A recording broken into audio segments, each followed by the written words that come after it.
Os irmãos podem se assentar.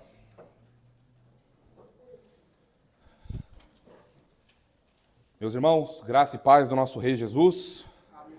Uma alegria estarmos aqui reunidos em mais uma bendita e santa convocação para louvarmos o nosso Deus e agora recebermos instrução de sua doce e soberana palavra.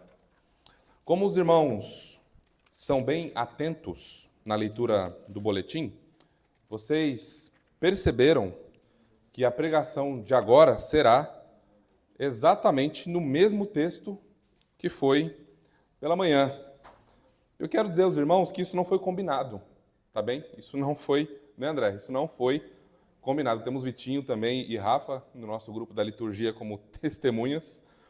Nós ficamos sabendo de como o Senhor enfatizará esse texto nas nossas vidas, na nossa igreja, na sexta-feira, quando a gente manda ali a nossa liturgia, né? Eu até, confesso, pensei em mudar, a Xia, até comentei com a Xia, ela falou, você não pensou em mudar? Eu falei, pensei, mas está muito em cima da hora para mudar, não é? E eu estou com esse texto queimando na minha alma e eu preciso pregar esse texto. Então, imagino que o nosso irmão William também teve seu coração inflamado lá. Obrigado. Obrigado. Valeu. Obrigado. Eu imagino que o nosso irmão William também teve o seu coração inflamado para pregar nesse texto. Então, o Senhor continuará a falar conosco através desse texto. E o texto, portanto, é Mateus, capítulo 28, dos versos 16 a 20. Mateus, capítulo 28, de 16 a 20.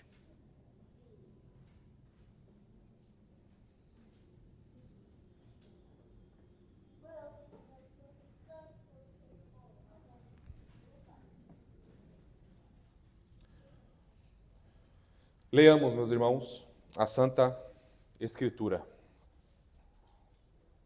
Seguiram os 11 discípulos para a Galileia, para o monte que Jesus lhes designara. E, quando o viram, o adoraram, mas alguns duvidaram. Jesus, aproximando-se, falou-lhes, dizendo: toda a autoridade me foi dada no céu e na terra. Ide, portanto, fazei discípulos de todas as nações, batizando-os em nome do Pai, e do Filho, e do Espírito Santo, ensinando-os a guardar todas as coisas que eu vos tenho ordenado. E eis que estou convosco todos os dias, até a consumação do século. Vamos ao nosso Rei mais uma vez em oração, meus irmãos. Pai Santo, nos achegamos a Ti, ó Deus, mais uma vez. Nos achegamos ao Teu trono de graça. E nessa hora, Senhor, queremos honrar, glorificar e exaltar, dar toda a glória, honra, majestade, império, domínio e louvor ao Teu Filho Jesus, ó Deus. Ó Deus, faça isso na vida dos meus irmãos ao receberem a Tua palavra, que eles glorifiquem o Teu Filho Jesus, sendo atentos, zelosos, diligentes, em receber e logo aplicar a palavra em suas almas. Senhor, ajuda-me a ser claro, a expor esse texto com vigor celestial, com vigor espiritual. Ajuda-me, ó Deus, faça com que a Tua palavra queime nas nossas almas, quebre os nossos joelhos e nos dê mais amor pelo Teu Filho Jesus. Ó Senhor, encha a Tua igreja com Teu Espírito nessa noite, através da exposição da Tua palavra.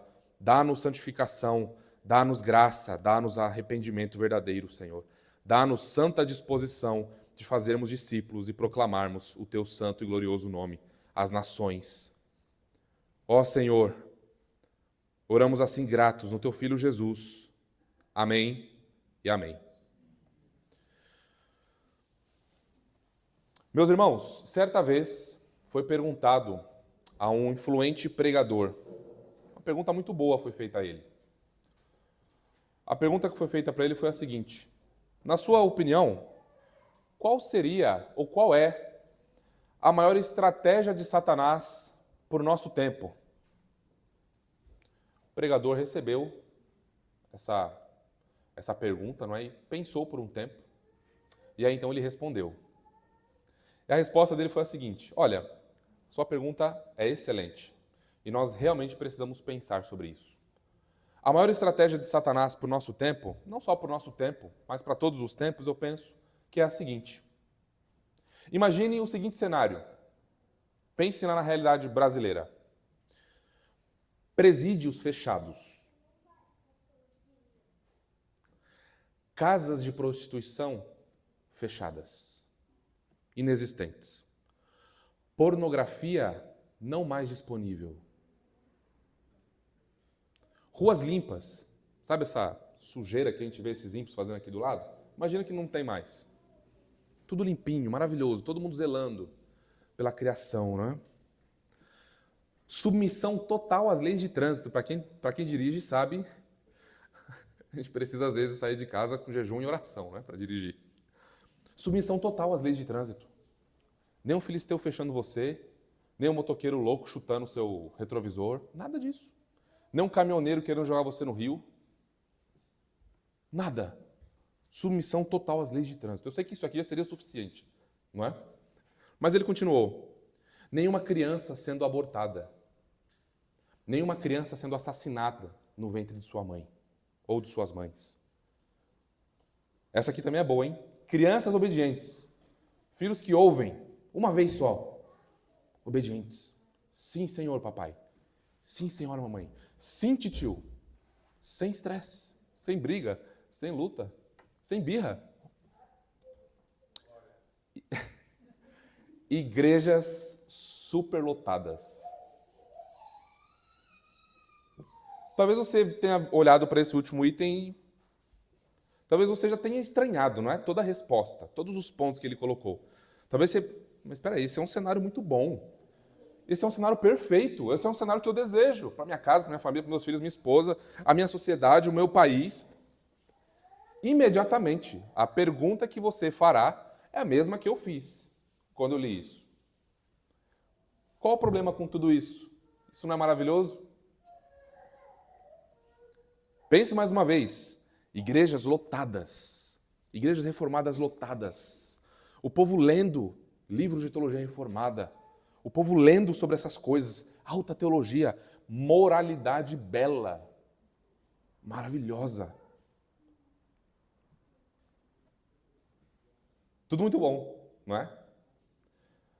Mas, nesse cenário, não há nenhuma pregação sobre Jesus Cristo e Ele crucificado. Igrejas cheias de pessoas moralmente aceitáveis, filhos obedientes, esposas exemplares, maridos impecáveis, igrejas lotadas, bancos, pessoas penduradas nas janelas, mas nenhuma pregação de Jesus Cristo e este crucificado. Esta é a maior estratégia de Satanás, segundo esse pregador. E eu concordo com ele. Mas não para por aí.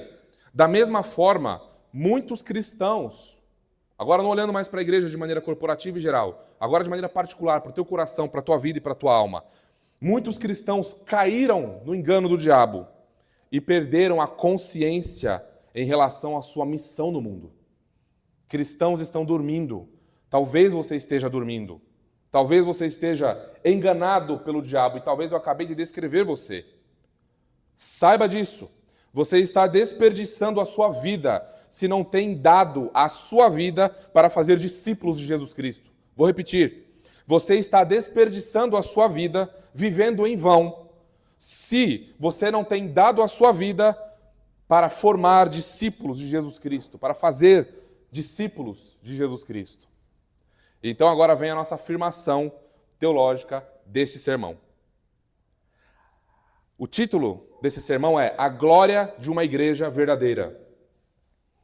E a nossa afirmação teológica, o resumo desse sermão é o seguinte: a glória de uma igreja verdadeira está em ela reconhecer a grande reivindicação, a grande comissão e o grande conforto.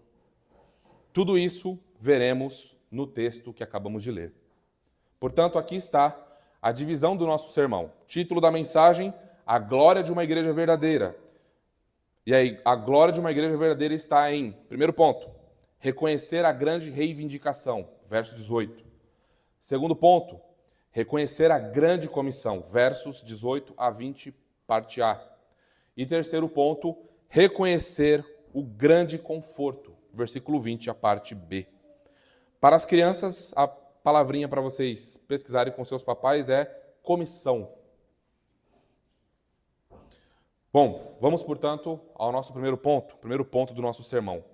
A grande reivindicação. Vamos lá para o versículo 18 mais uma vez, meus irmãos. Lá nós lemos o seguinte: Jesus, aproximando-se, falou-lhes, dizendo: toda autoridade me foi dada no céu e na terra. Nós poderíamos traduzir aqui como sobre a terra. Literalmente é exatamente isso. Toda autoridade me foi dada no céu e sobre a terra. Nós vimos no versículo 16 que os 11 discípulos, não é? Com exceção de Judas, que havia já se enforcado, os discípulos se reuniram em um monte na Galiléia, como Jesus havia dito a eles. Nós não temos muitas informações sobre que monte seria este. Alguns imaginam que é aquele mesmo monte onde Jesus pregou o seu sermão da montanha, mas o próprio texto não nos dá muitas informações sobre que monte é este, onde Jesus encontra, então vai ao encontro dos seus 11 discípulos. É interessante nós observarmos que Jesus ele chama os seus discípulos em um monte. Ele se despede deles também em um monte. Não nessa ocasião, mas lá em Atos capítulo 1, que ocorre um pouco tempo depois dessa aparição do Senhor Jesus ressurreto. Jesus, meus irmãos, nós temos nas Escrituras pelo menos 12 aparições registradas. Nesse capítulo 28 nós temos 2. Logo nos primeiros versículos, Jesus aparece a 2 mulheres, ressurreto, dá a elas uma ordem, e em seguida nós vemos aqui ele aparecendo também aos seus 11 discípulos. Antes dele ascender aos céus e ser glorificado e assentar à destra do Pai nas alturas, na majestade, ele passou ainda 40 dias por aqui, com seus discípulos, aparecendo a diversos irmãos. Não é? Paulo chega a dizer em 1 Coríntios capítulo 15, versículo 6, que ele apareceu a mais de 500 irmãos. Então, muito provavelmente, essa aparição do Senhor aqui é referente a essas diversas aparições a muitos irmãos que o Senhor Jesus se apresentou após ter ressuscitado dos mortos. Então, vejam essa grande reivindicação que nós encontramos aqui no versículo 18. Jesus diz: toda autoridade me foi dada. Nós precisamos parar aqui. Bom, antes, Jesus se aproxima deles porque, como vocês veem, nos versos 16 e 18, alguns discípulos ficam incrédulos. Uns creem e outros duvidam. Provavelmente isso ocorre porque Jesus está ressurreto e há algo ali que impede deles reconhecerem o Senhor Jesus no primeiro momento. Então Jesus faz o quê? Se aproxima. Notem que nesses momentos de incredulidade e de dúvida, o Senhor não se afasta de nós. Não sei se você já passou por algum momento de incredulidade, de dúvida profunda na fé e coisas semelhantes. Notem o que o Senhor faz. O Senhor se aproxima. E nesses momentos de dúvida e de aflição e de luta, o que nós precisamos é de um conhecimento mais profundo do nosso Senhor Jesus. Nós precisamos que Ele se aproxime de nós. Nós precisamos que Ele venha em Sua palavra. E aí, então, todas as coisas se resolverão. Vejam, Ele diz: toda autoridade me foi dada, após se aproximar. Então, os discípulos reconhecem. E aí, então, os discípulos sabem quem é que está falando com eles. É o Rei soberano. Aqui está, portanto, o Senhor Jesus ressurreto. Aqui está o cabeça do pacto da graça, o pacto glorioso que nós recebemos, todas as graças necessárias para a nossa justificação e santificação. Aqui está o nosso novo e mais glorioso Sansão, o juiz sem igual, o que fechou a boca da morte, o que destruiu esse leão chamado morte, que nós tanto tememos. E ele faz isso exclamando: toda autoridade me foi dada. Não é parte, não é um terço, não é metade, não é 99%, é toda autoridade me foi dada. Mas nós já não vimos isso acontecer no seu ministério terreno? Porque agora o Senhor não está mais em seu estado de humilhação. Vocês lembram que ele assume para si a humanidade O estado de humilhação não é sobre Jesus assumir a humanidade, porque ser homem não é ser humilhante. Jesus cria Adão e Eva, seres humanos, a sua imagem e semelhança. Não é humilhante ser homem. Mas ele assume a humanidade para si, o Logos, o eterno Filho de Deus, assume para si a humanidade, mas ele também assume uma condição de servo. É o rei que serve e vem dar sua vida em resgate de muitos. É o rei que vem para lavar os pés. É o rei que vem para se entregar. É o rei que vem para morrer. É o rei que vem para ser humilhado. Portanto, aqui está o Senhor no seu estado de humilhação. É o rei que vem não para proclamar a sua glória, não como um rei triunfante num primeiro momento e soberano, e glorioso e poderoso sem igual, não, mas como um cordeiro mudo que vai ao matadouro em silêncio.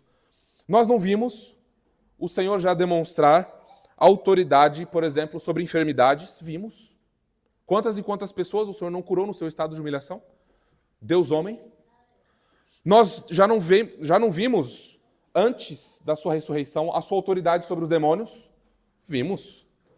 Nós já não vimos a sua autoridade sobre a morte? Vimos. Lembrem-se da filha de Jairo, da viúva de Naim e do seu amigo Lázaro. Nós vimos, todos esses aqui foram ressuscitados. Sim, é verdade, mesmo em seu estado de humilhação, o Senhor Jesus, Deus homem glorioso, mostra que ele realmente é alguém distinto de todas as pessoas do mundo, porque ele é Deus homem, ele é o Messias prometido. Mas agora, nesse momento, nesse texto, nessa ocasião, nós vemos o Senhor exercer e dizer que ele tem poder e autoridade em seu estado de exaltação. Agora o Senhor Jesus não está mais em seu estado de humilhação. Agora ele está em uma etapa do seu estado de exaltação. Vejam o que o nosso Catecismo Batista de 1693 fala sobre isso. No que consiste, pergunta 32, a exaltação de Cristo? Resposta: a exaltação de Cristo consiste em sua ressurreição dentre os mortos ao terceiro dia, ao subir ao céu e sentar-se à direita de Deus Pai e em vir para julgar o mundo no último dia. Então aqui nós temos já, podemos dizer assim, a primeira etapa da exaltação do nosso Senhor. Ele ressuscita ao terceiro dia. Agora é o Senhor Jesus, muito mais glorioso, muito mais majestoso, com todo o poder e toda a autoridade.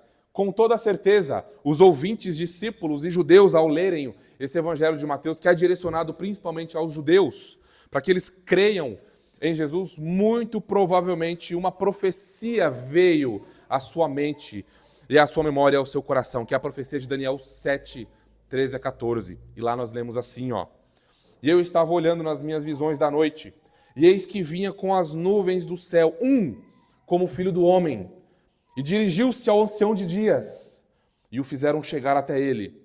Foi-lhe dado domínio, glória e o reino, para que os povos, nações e homens de todas as línguas o servissem. O seu domínio é domínio eterno, que não passará, e o seu reino jamais será destruído. Isso aqui que nós lemos em Daniel 7, isso ocorre quando nós vemos lá em Mateus 24, o Senhor vindo com as nuvens do céu, mas ali não é ele vindo literalmente com as nuvens do céu, é um sinal de que o Filho do Homem, portanto, recebeu glória, honra, poder, império e majestade. Há um sinal acontecendo de que Jesus é quem ele falou que era e que essa profecia se cumpriu no primeiro século, quando acontece, portanto, a destruição, o cerco em Jerusalém no ano 70.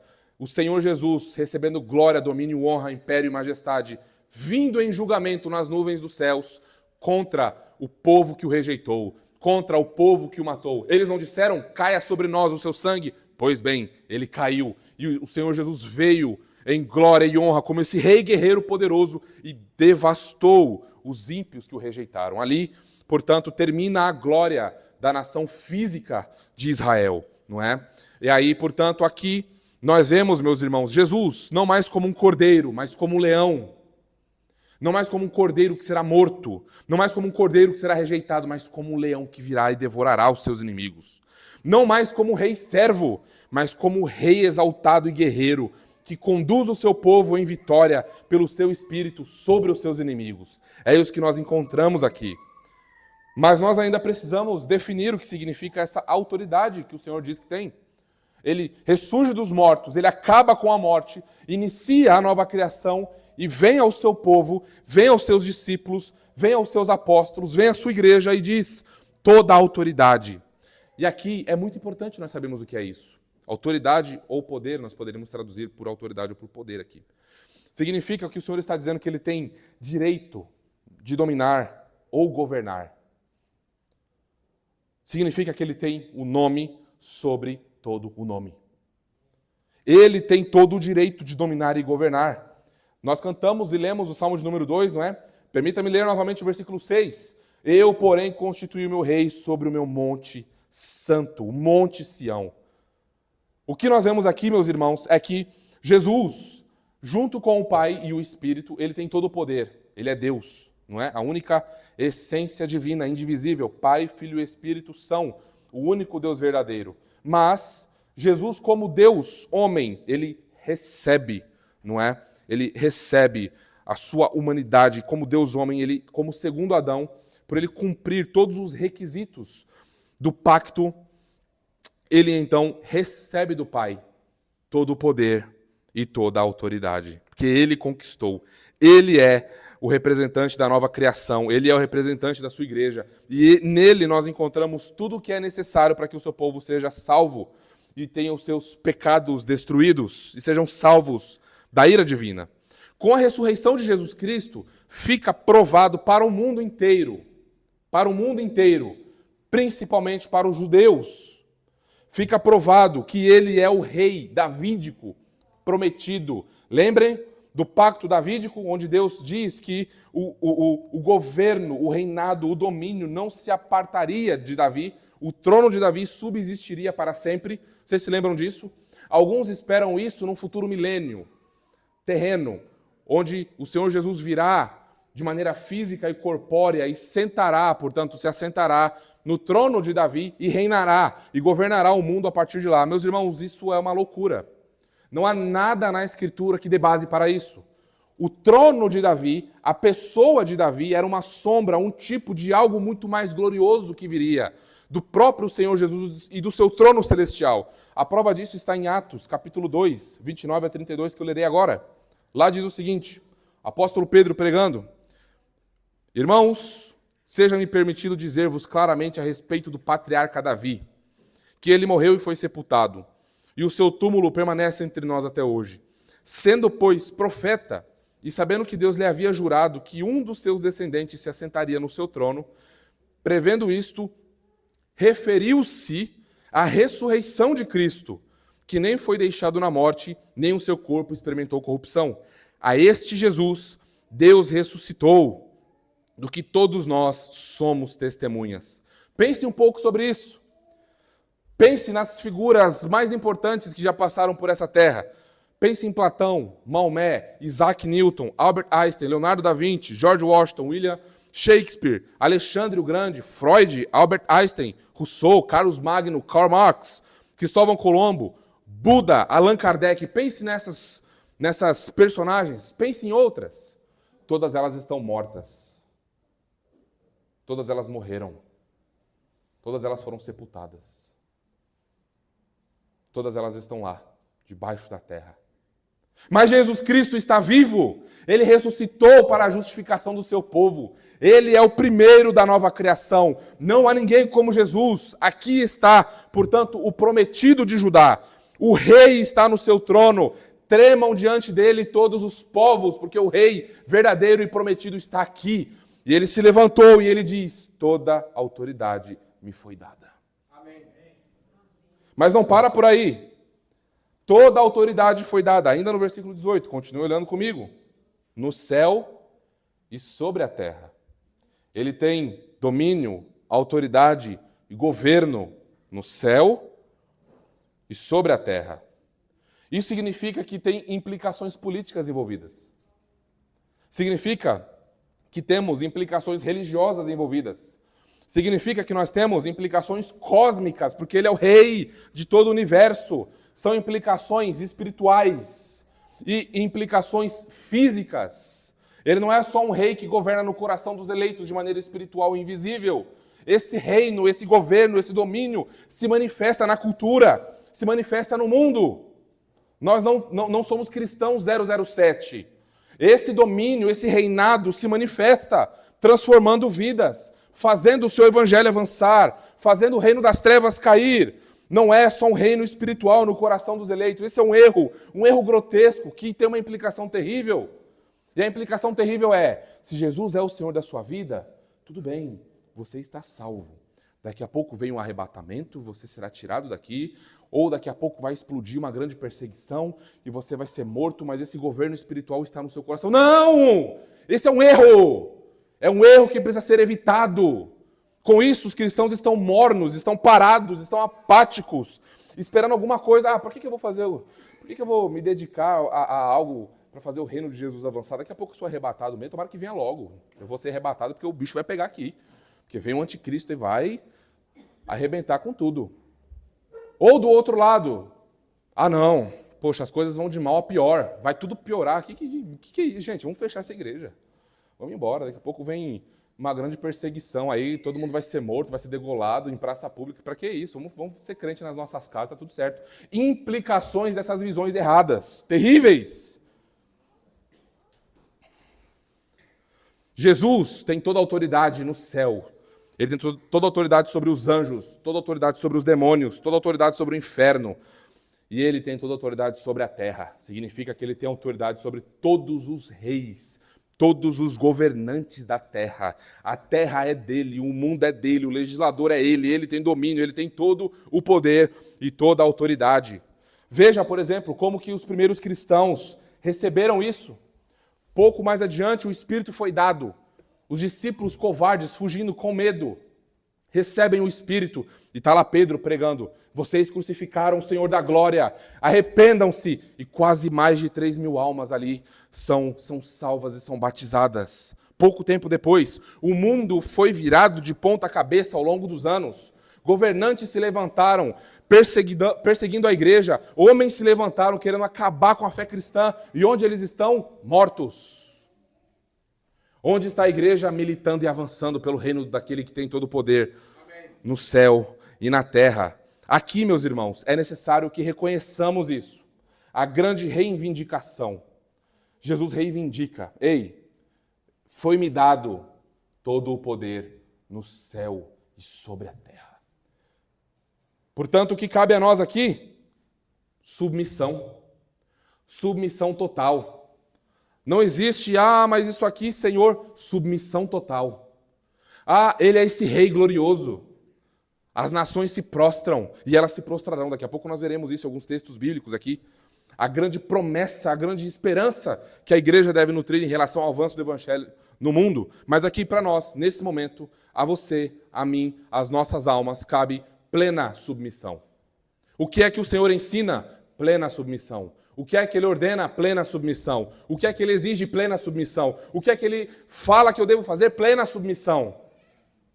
É isso, porque ele é esse rei gracioso e amoroso que deu sua vida para salvar os piores dos pecadores. Aqueles que, como você sabe, que sonda o seu coração, merecia o inferno dos infernos, a condenação das condenações, o juízo dos juízos. Mas agora nós precisamos avançar. Nós vimos, portanto, a primeira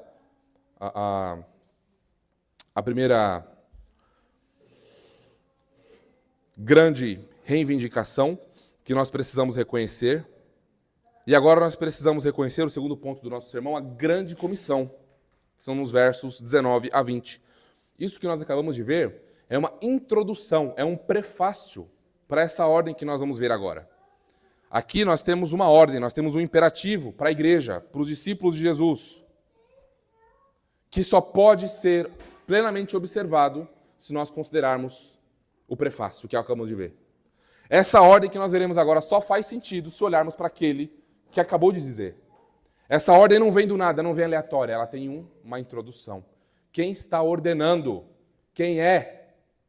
É o Senhor Jesus, que tem todo o poder no céu e sobre a terra. E aí então ele diz: ide, portanto, fazei discípulos de todas as nações, batizando-os em nome do Pai e do Filho e do Espírito Santo. ensinando-os a guardar todas as coisas que vos tenho ordenado. Aqui é muito curioso. Nós literalmente temos aqui o seguinte, ó. A ordem é esta, literalmente é esta. Discipulem as nações. A ordem de Jesus para o seu povo, para a sua igreja é: vão, discipulem as nações. Não é fazer simplesmente discípulos das nações, é vão às nações, discipulem as nações, ensinem as nações. Percebem como é algo muito mais glorioso do que a gente está acostumado a ver? É ir às nações, aos reis, aos governantes, às autoridades. Isso não te lembra alguma coisa? Deixa eu refrescar a sua memória com um texto que está lá em Gênesis 12, versículo 3. O Senhor soberano dizendo a Abraão: abençoarei os que te abençoarem e amaldiçoarei os que te amaldiçoarem. Em ti serão benditas todas as famílias da terra. Nós lemos o Salmo 2, não foi? Deixe-me refrescar a sua memória com os versículos 8 e 9. E nós cantamos isso, não é? Pede-me, e eu te darei as nações por herança, e as extremidades da terra por tua possessão. Com vara de ferro as regerás, e as despedaçarás como um vaso de oleiro. Vocês estão percebendo que quando o Senhor Jesus vem aos seus discípulos e fala: discipulem as nações, não é algo estranho a eles? Eles já tinham essa expectativa, eles já tinham essa promessa, eles já aguardavam essa ordenança. O Messias guerreiro viria. Nós lemos no Salmo 22, 27 e 28 o seguinte: lembrar-se-ão, profecia messiânica, lembrar-se-ão do Senhor e a ele se converterão os confins da terra. Perante ele se prostrarão todas as famílias das nações, pois do Senhor é o reino, é ele quem governa as nações. Vejam a glória disso. O que o Senhor Jesus está fazendo? Eu estou tentando resumir aqui com vocês. Poderíamos ir para muitos outros textos. O que o Senhor Jesus está fazendo é reunindo toda essa expectativa messiânica, toda essa profecia messiânica, todo esse pacto abraâmico e davídico, e dizendo: vão, discipulem as nações. Chegou o momento, o rei veio, morreu, foi sepultado ao terceiro dia. Ficou 3 dias sepultado, mas ao terceiro dia ele ressurgiu dos mortos. Ele acabou com a morte. Aqui está aquele que é o segundo Adão, aquele que concentra todas as bênçãos pactuais, aqueles em quem as nações devem crer, aquele em quem os reis devem se submeter. Aqui está ele, portanto vão e discipulem as nações. Essa é a expectativa dessa grande comissão, dessa grande ordem. O Senhor Jesus manda irmos e discipularmos as nações, em seu nome, em sua autoridade, em seu poder, pois essa é a expectativa da Escritura. Vejam o que ele vai dizer aqui, ó. Façam discípulos, ou como eu falei a vocês, discipulem todas as nações.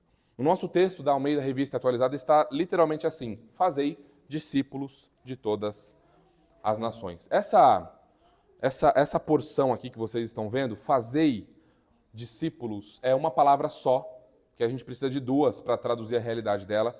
E isso aqui é a ordem do texto, tá? O id não é a ordem do texto. O fazei discípulos é a ordem do texto. Então, tudo o que vem daqui para frente é subordinado a fazei discípulos. Fazei discípulos aqui é o que dá o tom e o como as coisas vão caminhar. Tá bem? Então, essa é a ordem principal do texto. É uma ordem enérgica. É uma ordem enfática. É uma ordem solene do Rei Jesus Cristo para o seu povo, para a sua igreja. Foram os apóstolos os primeiros receptores dessa ordem solene, mas isso não parou neles. Isso foi para os presbíteros das igrejas, e as igrejas receberam essa grande ordem solene. Nós somos herdeiros dessa ordem do Senhor Jesus. Vão, façam discípulos, vão, discipulem as nações. E o que significa, portanto, discipular as nações? O que significa fazer um discípulo, né? É um aluno, é um aprendiz, é um seguidor de alguém. É alguém que imita até o modo de caminhar de um outro alguém. No primeiro século, isso era muito comum, né? Nas escolas rabínicas, os mestres, os filósofos, os discípulos, eles até imitavam o modo de se vestir do seu mestre, o modo de andar do seu mestre, a maneira de comer, como eles comiam. O discípulo imitava todas as coisas. Então, a ideia de discípulo é essa. É alguém que deve ser formado à imagem de alguém, semelhante a alguém. Só que, meus irmãos, é mais do que isso. Nós precisamos ir além disso. Um discípulo de Jesus não é simplesmente alguém que sabe da sua realidade miserável, que sabe que é só Jesus Cristo que salva, que, no nosso contexto reformado, ama e celebra os 5 pontos do calvinismo, da fé reformada, que ama e celebra a soberania de Deus, que ama e celebra os decretos de Deus, que ama a apologética e ama brigar com as pessoas por aí. Precisamos ir além disso. Isso não basta. Conhecimento intelectual não basta. Guarde isso com você. Conhecimento intelectual não basta. Precisamos ir além. Nós formamos um discípulo de Jesus não somente pelo intelecto, não somente pelo cérebro, não somente pelos livros, mas um discípulo de Jesus também é formado pelo coração, pelas afeições. É quando sua alma olha para essas realidades gloriosas que cantamos, que lemos, que estamos expondo.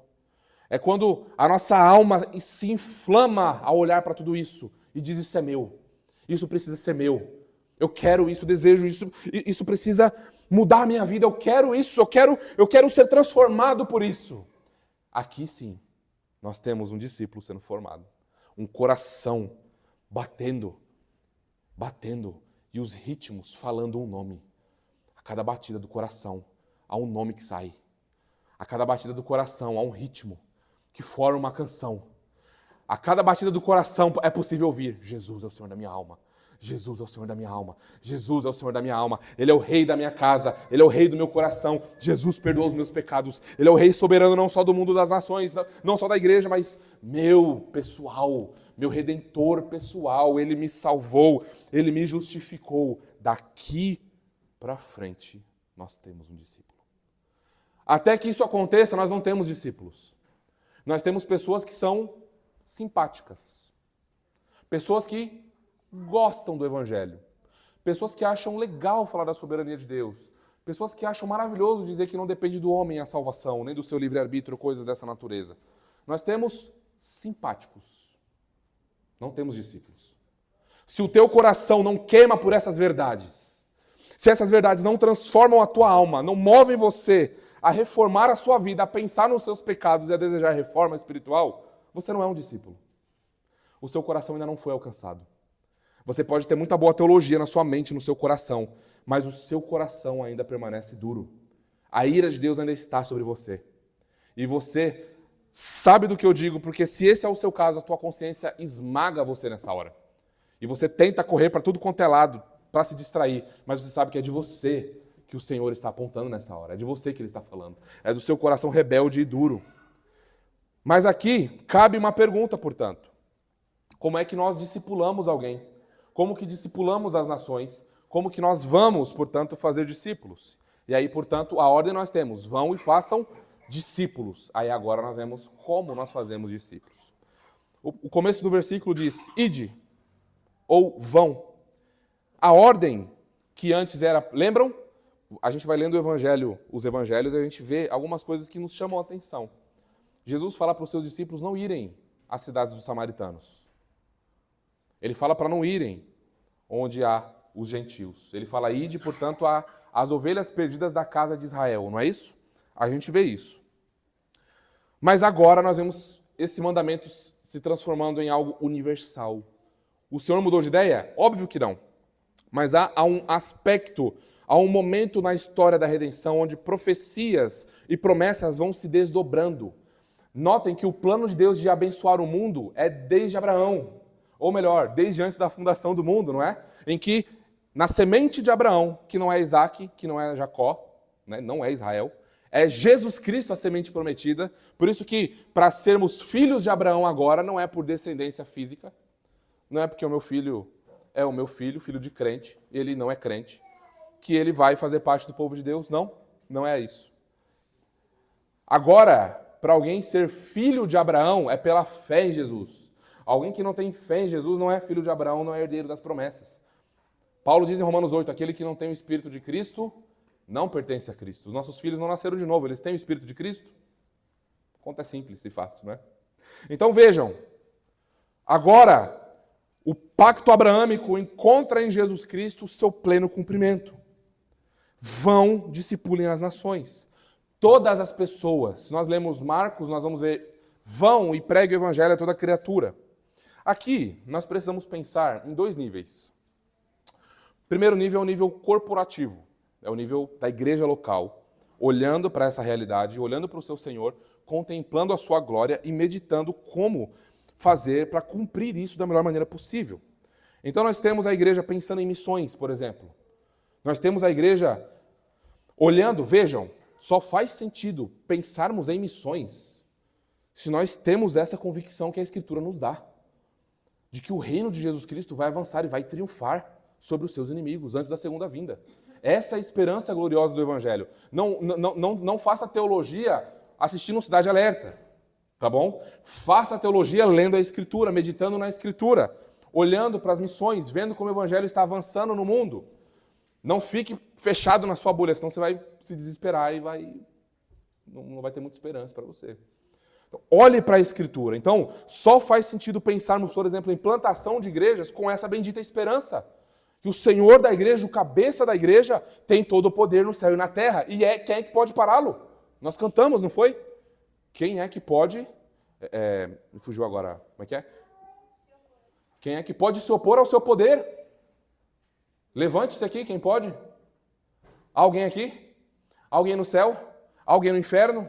Quem pode se opor ao seu poder, meus irmãos? Ninguém! Absolutamente ninguém. Então vejam não tem como nós olharmos para isso e sermos pessimistas em relação ao futuro. Não dá, porque nós pensamos em missões, plantação de igrejas, em investir os nossos recursos em trabalhos sérios, em dar as nossas vidas na igreja local para preparar homens para enviar para o mundo, planejar evangelismos pelo bairro, vocês sabem, eu e o André nós temos pensado sobre isso, temos planejado acerca disso. Em breve nós traremos alguma coisa para os irmãos, para nós conversarmos nesse aspecto, mas nós estamos pensando nisso. Nós não estamos alheios a essas coisas. Nós queremos, sim, pregar o evangelho nesse bairro, expor o nosso rei soberano a pecadores que estão indo a passos largos para o inferno. Então isso é nível corporativo. Por quê? Por que nós precisamos pensar sobre isso como igreja? Porque nós sabemos que haverá um momento em que as nações, no dia determinado pelo Senhor, se prostrarão ao rei. Haverá um momento determinado em que o discipulado das nações alcançará sucesso nesta era. Não é na era vindoura, não é somente no novo céu e na nova terra, é nesta era. O Rei soberano Jesus Cristo nos dá essa esperança. Por isso que a grande comissão está pautada em quem? Em você, na sua eloquência, nos nossos panfletos evangelísticos, na nossa teologia? Não! Está pautada nele, em Jesus Cristo, na sua pessoa e obra. Aquele que tem todo o poder no céu e na terra. Por isso que todo o nosso trabalho, vida como igreja, sem uma robusta cristologia, não faz sentido. Se Jesus é um camarada pobre, hippie, que está implorando a atenção das pessoas para que elas, poxa, tá bom, não precisa nem me aceitar, só olha para mim, olha como eu sou legal, como eu sou maravilhoso. Se Jesus é essa personagem lendária, fictícia, que não existe, tudo bem a tua vida medíocre espiritual. Tudo bem. Tudo bem a sua rebeldia. Tudo bem. Mas se ele é o rei soberano nos céus e da terra, aí a coisa muda. O cenário muda radicalmente. Agora, vamos pensar isso de maneira particular. Você, eu, nós. O rei do reino da nova criação comissionou a nós para espalharmos o seu reino neste mundo, nesta era. E ele nos garante que estará conosco. Tem pessoas à sua volta mortas espiritualmente? Tem, né? Você tem vida eterna. Tem pessoas tristes ao seu redor? Você detém a plena alegria que a habitação do Espírito dá a você. Você vê pessoas, famílias em caos? Você tem um caminho da ordem. Você vê pessoas em trevas? A luz habita em você. Então, notem a sabedoria da providência divina. Chamou você à existência nesse momento da história. Plantou você em lugares para conhecer pessoas específicas nesse momento da história que eu não conhecerei, que a pessoa que está sentada do seu lado não vai conhecer, mas você conhece, você conheceu, você tem acesso a essas pessoas. Por que você acha que Deus está fazendo isso com você e com a sua vida e com a sua família? É para que você pregue o evangelho para eles. É para que você forme discípulos. É para que você abra a sua boca. É para que você fale da graça que te alcançou. Por isso que eu falei no início desse sermão, a pedrada na janela para chamar a sua atenção, para manter você focado você está desperdiçando a sua vida, se não está dando a sua vida para formar discípulos de Jesus Cristo. Esse é o ponto. Sim, a sua vida está sendo uma vida inútil. Para que você vive? Se você não tem consciência disso, sabe o que aconteceu aqui? Satanás cegou a sua mente. Satanás cegou o seu coração. Satanás tem se esforçado para colocar todo o entretenimento diante dos seus olhos. E você tem abraçado. E você tem dormido. E você está amortizado. Você está dormindo. Mas hoje o Senhor chama você ao despertamento. O Senhor exorta a tua alma. O Senhor chama você. É fácil constatar onde está o teu tesouro. Me diga, quanto tempo você passou em rede social essa semana? Quanto tempo você passou no trabalho? Quanto tempo você passou vendo séries e filmes? Me diga, responda. Agora me diga, quanto tempo você parou para se preparar para pregar o evangelho? Quanto tempo você parou para pegar o nosso panfletinho evangelístico ali e meditar nas passagens bíblicas, memorizar os versículos e você se preparar para pregar o evangelho no seu trabalho, na sua escola, no ônibus, no metrô? Me fale. Pronto. Aqui está constatado. Quanto tempo você passou orando pelo seu parente ímpio essa semana? Está vendo o que está acontecendo? Você está cego. Você está cega em relação à tua missão neste mundo. Você não foi regenerado para casar. Você não foi regenerado para ter filhos, tão somente. Você não foi regenerado para tão somente trabalhar, para comer da boa comida, para dormir, para passear, para assistir filmes, para ir a shows, para ser feliz, para ser rico, para ter as melhores roupas. Não há nada de errado com isso, tá? Mas eu estou dizendo que você não foi regenerado só para isso. Se você fosse regenerado para isso, para viver assim, você e o melhor dos ímpios não teriam nenhuma diferença. Você foi regenerado, como o nosso irmão Mateus falou na liturgia e na oração, para proclamar as virtudes daquele que vos chamou das trevas para a sua maravilhosa luz. 1 Pedro 2,9. Vós, sim, que antes não erais povo, mas agora sois povo de Deus. Vocês não eram povo, vocês eram trevas. Eram filhos da ira, destinados à perdição. Isso que vocês eram. Mas agora vocês são povo, alcançado por misericórdia. Vocês alcançaram amor, graça e misericórdia. O céu pertence a vocês. A aliança é de vocês. As escrituras pertencem a vocês. A oração, o trono da graça é de vocês. O Espírito bendito da graça é de vocês. Mas nós estamos preocupados com a roupa que nós vamos vestir, com o presente que nós vamos ganhar. Irmãos, abram os olhos. Vejam o que está sendo desprezado à luz disso aqui. Vejam a glória do Salmo 110, 1 e 2. O Senhor desejando usar o seu povo para que o seu reino avance através da pregação do Evangelho. Vejam que bendita a esperança. Disse o Senhor ao meu Senhor, assenta-te à minha direita até que eu ponha os teus inimigos debaixo dos teus pés. O Senhor Jesus voltará quando todos os seus inimigos forem postos diante dos seus pés. Essa é a aplicação que Paulo faz em 1 Coríntios capítulo 15. Depois que todos os inimigos serem colocados debaixo dos seus pés, então sim o Senhor sairá da destra do Pai e virá. O Senhor enviará de Sião o cetro do seu poder, dizendo, domina entre os teus inimigos.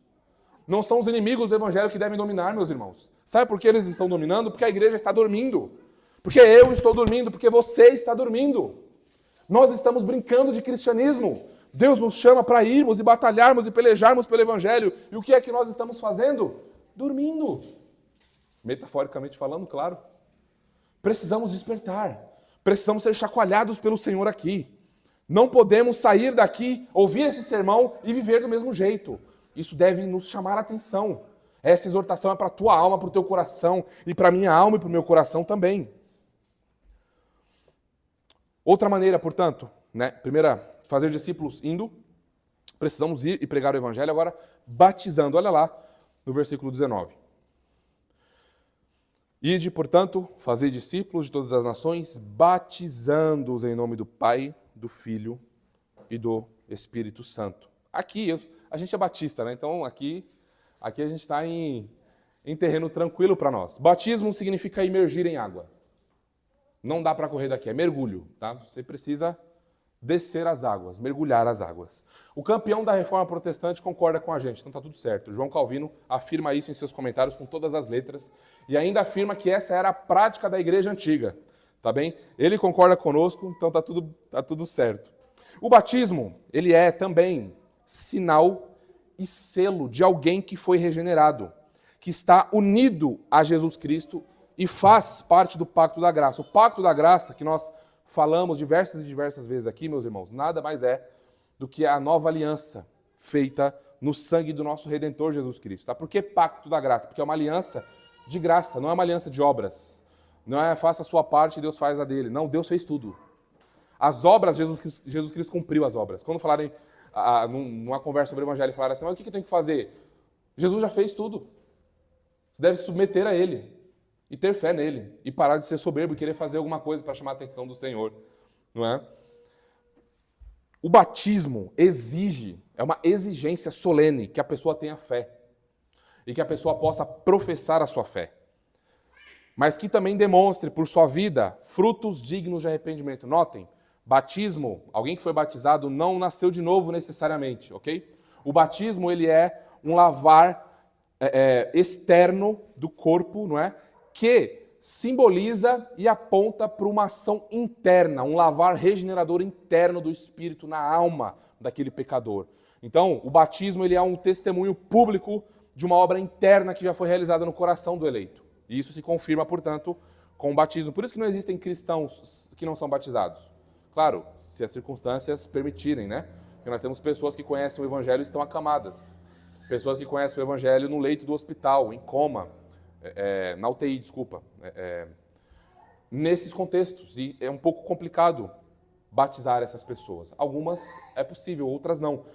Mas notem, o batismo, portanto, ele é um sinal e um selo. Ele aponta para uma realidade que aconteceu.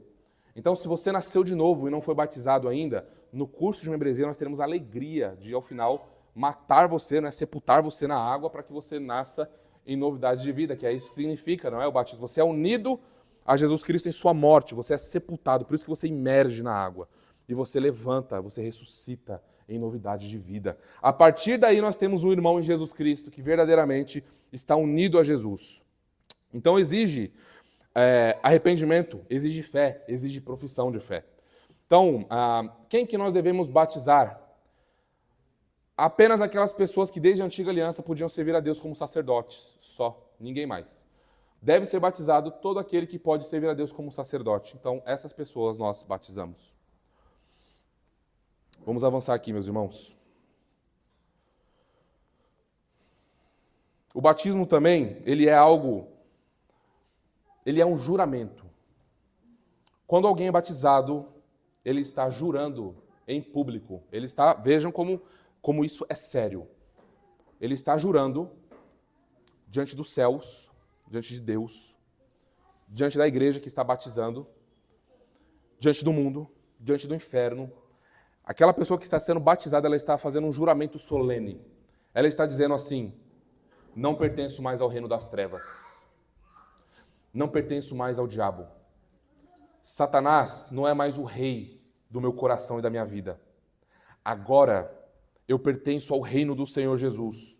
E somente a Ele eu prometo submissão. Somente a Ele eu prometo obediência. Esse é o juramento que é feito quando alguém é batizado. Mas não para por aí. Nós temos também o batismo. Lembrem que há 3 elementos para um batismo ser válido. Talvez você lembre de um ou outro. O primeiro elemento para o batismo ser válido é água. Tá? Tem gente por aí batizando com areia em situações que não tem água, tá? Isso aí é loucura, bobagem. Não é batizado verdadeiramente alguém que é batizado com areia, tá bom? Isso é invenção, tradição de homens.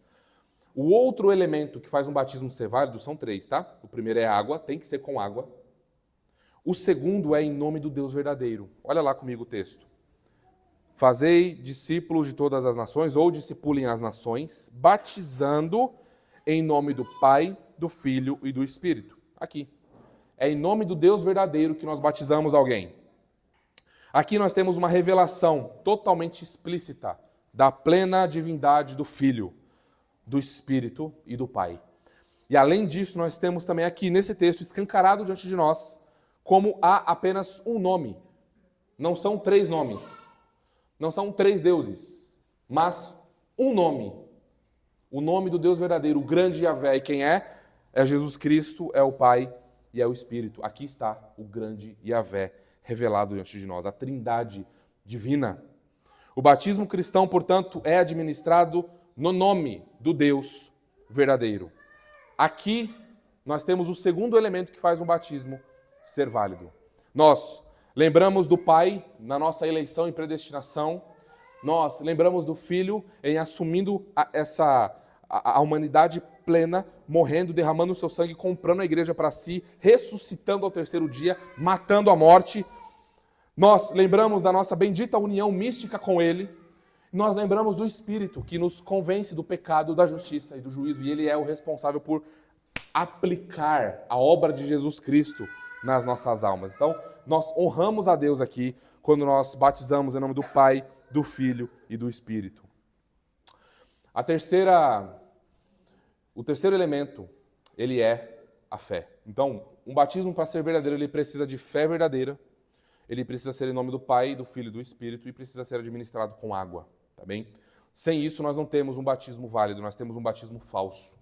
E, obviamente, deve ser uma igreja verdadeira a administrar o santo batismo, a santa ordenança do nosso Rei Jesus. E a terceira forma de fazermos discípulos, nós vemos aqui no versículo 20, é ensinando a guardar todas as coisas ordenadas. Olha lá, versículo 20. Ensinando-os a guardar todas as coisas que vos tenho ordenado.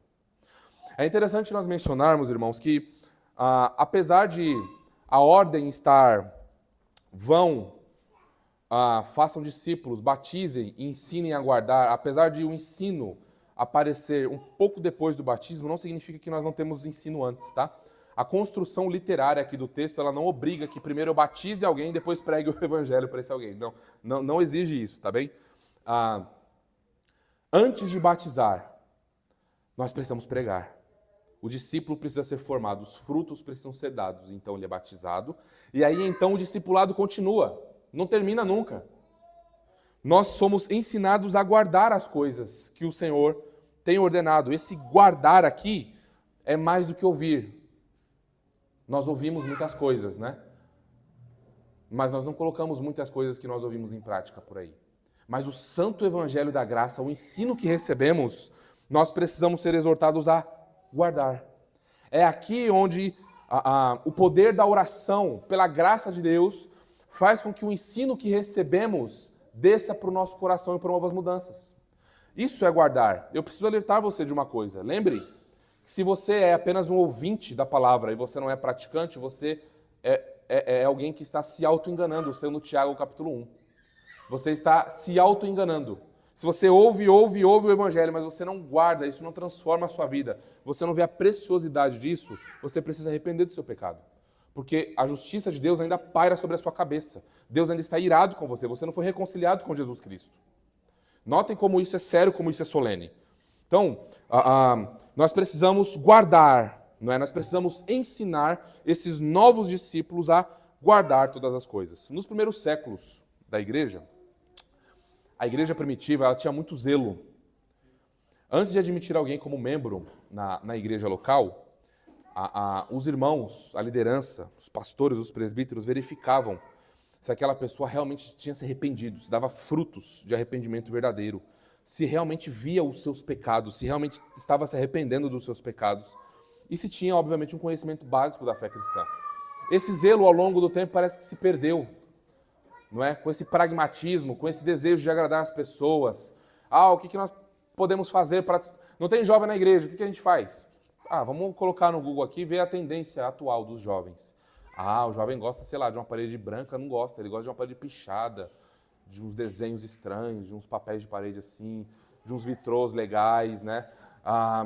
Puxa, acho que eles gostam também de parede preta. Aí a gente coloca uns refletores aqui. Vamos dar uma olhadinha na psicologia das cores, né? Como é que o vermelho batendo no preto, o que causa na mente da pessoa? Quais são os cânticos que a gente pode colocar para apelar? A melodia do piano, né? Vai gerar umas reações químicas no cérebro e a gente vai fabricar conversões. As pessoas vão se sentir felizes no nosso meio. Vocês estão vendo o que está acontecendo? O zelo se perdeu. As pessoas não querem mais pregar o evangelho da graça. As pessoas não querem dar a sua vida em estudar os textos da Escritura, passar horas e horas e horas se debruçando sobre o texto. Mas graças a Deus nós não fazemos assim. Nós nos submetemos ao Rei Jesus, pregamos o santo evangelho da graça e somos zelosos com isso. Tá? Nós não admitiremos qualquer pessoa na membresia da nossa igreja, porque nós prestaremos contas ao Rei Jesus. Se nós errarmos como líderes, nós colocaremos em risco toda essa congregação. Nós, se errarmos um passo, podemos colocar toda uma congregação sob o desagrado de Deus. Isso é seríssimo. Nós precisamos ser zelosos, muito zelosos. Então, o que seriam todas essas coisas que eu vos tenho ordenado? Resumindo, tá? Porque é muita coisa. Mas resumindo, pense na ética do reino. Pense no Sermão da Montanha, Mateus 5-7. Pense lá. Pense na bendita obra de santificação, na confissão de pecados. Pense nos benefícios da oração. Pense no poder da palavra de Deus, nas promessas divinas que nós meditamos quando estamos aflitos, e aquilo é um bálsamo para as nossas almas e nós repousamos. Pense em como ter uma família cristã, como um homem deve governar sua casa, como uma mulher deve incentivar o seu marido a governar sua casa, e como uma mulher deve ser uma mulher sábia que edifica sua casa. Pense na segunda vinda do Senhor Jesus. Pense no avanço do seu reino. Pense na pregação do Evangelho e etc. Nós poderíamos continuar aqui, pense todas as coisas que eu vos tenho ordenado. Por isso que nós precisamos nos dedicar à leitura da Escritura, a ler bons livros, a conversar com irmãos mais piedosos, porque o nosso discipulado não para.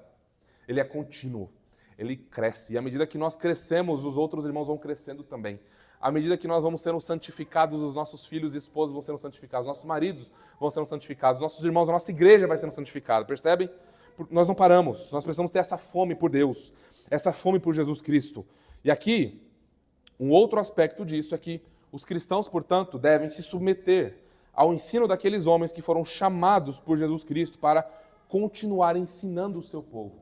Os apóstolos no primeiro momento, os presbíteros, toda a igreja e os líderes da igreja que são chamados por uma divina chamada pelo Senhor para ensinar o seu povo. Então, a igreja deve se submeter àqueles homens que se esforçam para se submeterem às Escrituras, pois esses homens, ao falarem, ao exporem a palavra de Deus, a aconselharem de acordo com as Escrituras, é como se o próprio Jesus Cristo estivesse nos aconselhando e nos exortando. Vejam a solenidade disso. A solenidade disso, meus irmãos. Deixa eu ilustrar. Levanta a mão aqui para mim. Quem não parou quando um CT fez sinal para parar dirigindo? Levanta a mão, quem fez isso? Ninguém nunca fez isso, né? Sábios. Levanta a mão quem, quando foi chamado por um policial, não olhou, não parou numa blitz e foi embora e virou as costas. Levanta a mão quem já fez isso. Ninguém nunca fez isso, né? Porque você não é louco. Porque nós estamos diante de o quê? Uma autoridade civil. A autoridade civil fala, nós obedecemos. Agora, me diz uma coisa. Por que é que diante do Rei Jesus, quando ele fala, nós não obedecemos?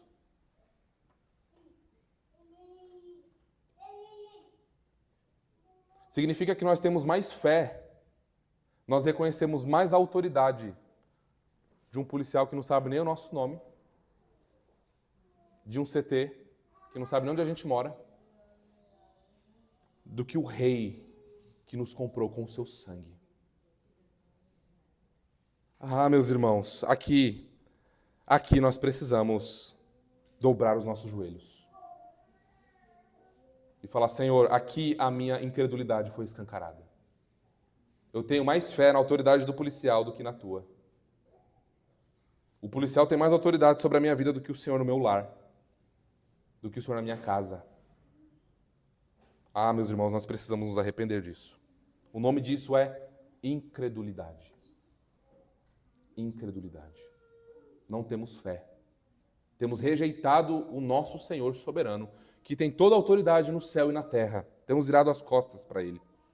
Mas não deve ser assim, porque nós entramos agora no nosso terceiro ponto. O grande conforto que nós precisamos reconhecer como igreja. A glória de uma igreja verdadeira está em reconhecer o grande conforto. E qual é esse grande conforto? Eis que estou convosco todos os dias, até a consumação do século. Lembram de um dos títulos do nosso Rei Jesus? Emanuel, Deus conosco, Deus que vem a nós, Deus que tabernacula entre nós, difícil palavra, que constrói suas tendas entre nós, que nos chama para si, que vê a nossa incredulidade, que vê a nossa fraqueza e faz o quê? Nos condena, nos joga no inferno. Eu salvei vocês, seus ingratos, então vocês não merecem mesmo. Vão todo mundo para o inferno, é isso que ele faz? Não. Ele vê a incredulidade, o que ele faz? Ele se aproxima.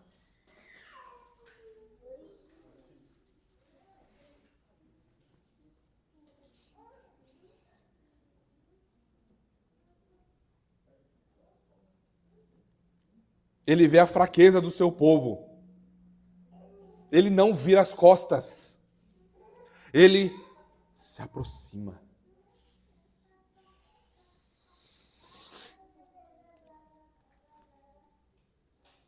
Meus irmãos, ele vem a nós. Nós não devemos correr dele. Se somos dele, não devemos correr dele. Sim, Senhor, aqui estamos nós, incrédulos.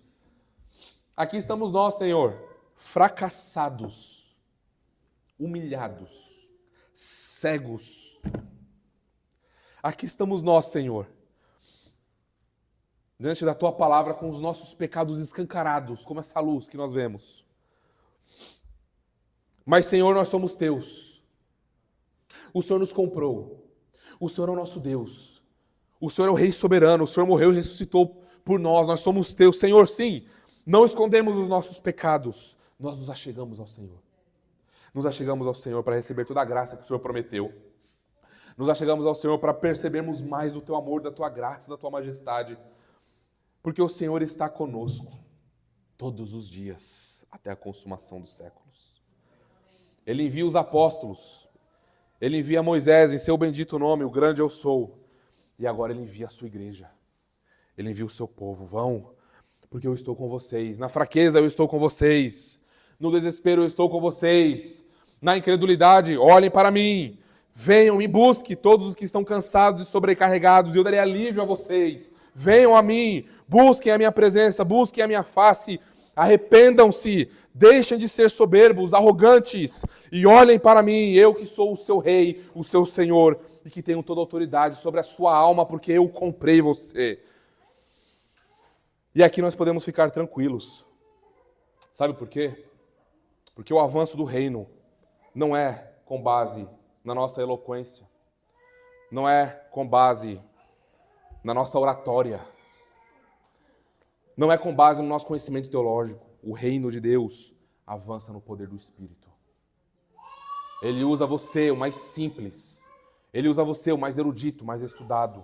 Ele usa todo o seu povo, todos os membros do corpo de Cristo, para levarem o Evangelho adiante, para levar, portanto, o Rei soberano adiante. E ir às nações, curvem-se, prostrem-se, ó reis, sede prudente, servi ao Senhor com alegria e com temor e com tremor. Beijem o filho, honrem o filho, porque ele virá, ele é o rei, ele é juiz de toda a terra, e ai de vocês se permanecerem duros. Ele vai quebrar o joelho de vocês. Vocês vão se prostrar por bem ou por mal, porque é ele que tem todo o poder no céu e na terra. E nós descansamos nisso, porque ele está conosco como? Pela bendita presença do seu Espírito que nos foi dado. O seu Espírito Santo glorioso, esse fogo consumidor que avança e queima as nossas almas com o Evangelho da graça, nos impulsiona a pregarmos, a levarmos luz aos cegos, libertação aos cativos, vida aos mortos. É no poder do Espírito, meus irmãos, é no poder do Espírito. Vejam, notem, agora vai ficar mais claro a você, porque o Senhor Jesus disse assim, que as portas do Hades, da morte, do inferno, não prevalecerão contra a igreja. Por quê? Porque eis que eu estou convosco todos os dias, até a consumação da era, até o fim desta era e começar a nova era, que é o estado eterno. O Espírito do Senhor Jesus Cristo está conosco, e Ele está conosco pelo seu Espírito. Lembrem, Ele não nos deixou órfãos. Ele foi para o Pai, está à destra do Pai, mas nos deu o seu bendito e doce Espírito, que é o nosso Consolador, que é o nosso Ajudador. Ah, meus irmãos, nós podemos confiar nele, podemos descansar nele. Nele nós temos tudo o que precisamos, toda a graça necessária para a nossa santificação, toda a graça necessária para crescermos em arrependimento, todo amor necessário para constranger as nossas almas, tudo que é necessário para reformar a nossa família, tudo o que é necessário para proclamarmos o Evangelho nós já temos. A bendita esperança do Espírito de Cristo Jesus em nós. O Espírito que ressuscitou Jesus dentre os mortos habita em nós, na sua igreja. Irmãos, vamos! Vamos às nações, vamos aos pecadores e clamemos a eles, arrependam-se. O rei já veio, arrependam-se as nações, prostrem-se reis. Igreja Batista Herança Reformada do Tatuapé, reconheça a grande reivindicação do rei. É ele que tem todo o poder no céu e na terra. Crianças, vocês precisam reconhecer. Vocês são rebeldes, pequenos, aos pais de vocês, porque vocês odeiam a Deus, porque vocês odeiam ao Senhor Jesus. O meu filho é rebelde porque ele está em guerra contra o Senhor Jesus. Vocês, pequenos, lutam para provocar os pais de vocês a ira, porque vocês estão debaixo da justiça de Deus, debaixo da ira de Deus. Vocês precisam reconhecer o seu domínio, o seu poder e se arrependerem dos seus pecados. Sim, vocês, pequenos e grandes. Igreja Batista Herança Reformada do Tatuapé, reconheça a grande comissão, a grande responsabilidade que pesa sobre nós como povo da aliança. Nós precisamos ir, precisamos, ao chegar em casa, sentar com a nossa família e planejar a nossa semana. Como eu vou pregar o evangelho no trabalho? Como eu vou pregar o evangelho para o meu vizinho? Cadê os panfletos evangelísticos? Cadê eu preciso me organizar. Eu preciso ser responsável com isso.